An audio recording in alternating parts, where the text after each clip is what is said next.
Marvin, absolutely delighted to see you, and with your father as well.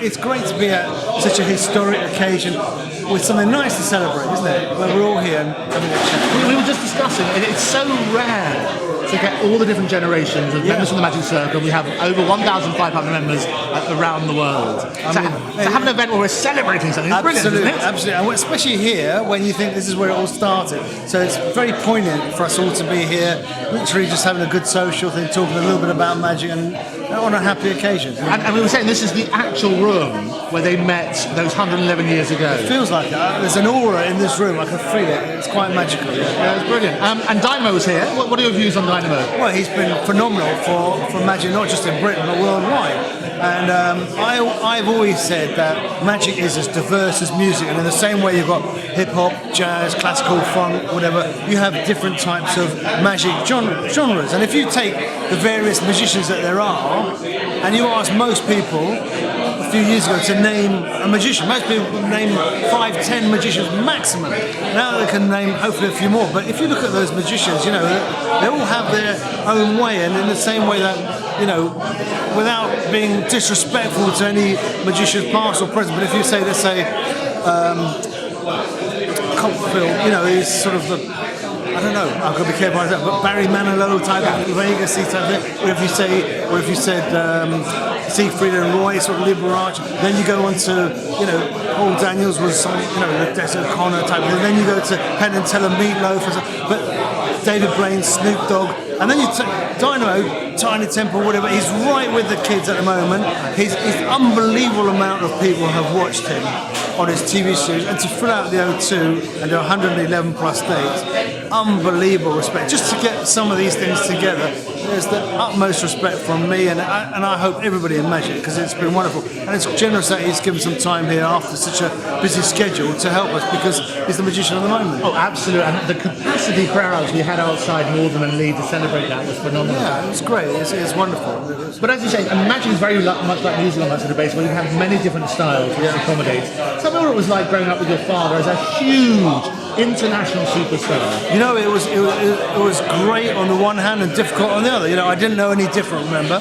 But I remember often being in the wings when he was performing and stuff like that, or being in the stalls watching him, being quite nervous as a young boy, not knowing if people would really like it. He always did really well, and he got great reaction. But when me and my brother started to go to school here in the UK, he took a decision to sort of work mainly abroad, so we had a normal sort of lifestyle, and he worked in mainly in Holland, where he was the first overseas TV personality of the year.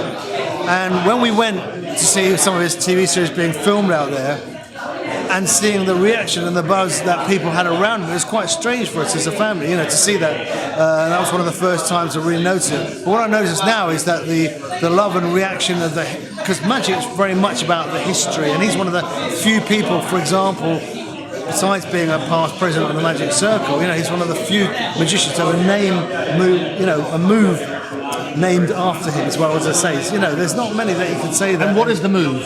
The Berglas effect. You know, I mean, the Berglas effect, you know, any card at any number is really synonymous with him, and I can only think of a handful of others that will be there.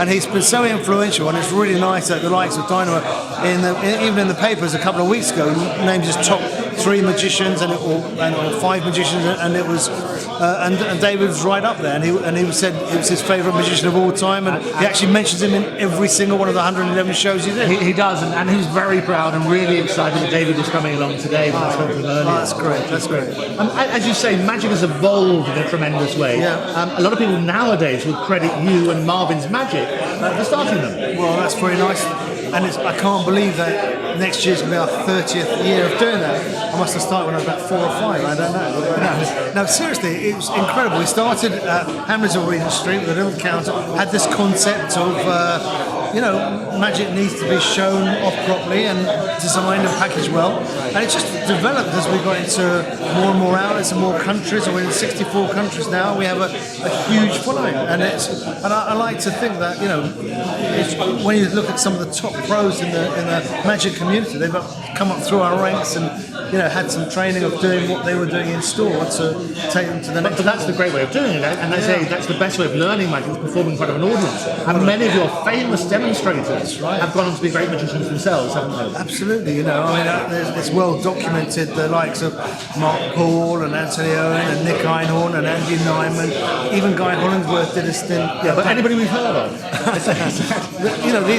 These are, there's, as many as that we've heard of, there's also been some guys in the magic, non-magic, people like Tom Hollander, the actor, Lloyd Earn, the actor, and stuntmen and pickpockets, even Lee Thompson, who was in Cirque du Soleil doing pickpockets. So there's all sorts of things. And they all say it's just a great reaction, because where else can you perform for so many people on a daily basis without actually having, that practice? And you're right, the amount of times going through the same routine, and great names they are, and they're phenomenally well, that sort of thing. Yeah, and interestingly enough, we tend to look back at those names, but there's a whole crop of guys who are there now, and actually our company in the last 10 years, 64 countries now, in Australia, India, the Middle East, now we're doing Japan and China. It's just, it surprises me when people tell me where they see our stuff. And it is interesting, because the magic's evolved from the days of the good old 3 cups and balls that you used to get in all these sets of Paul Daniels, which we'll come on to in a bit. But you're now doing lots of electronic magic as well. Yeah, I was just delighted that Marvin's Eye Magic actually won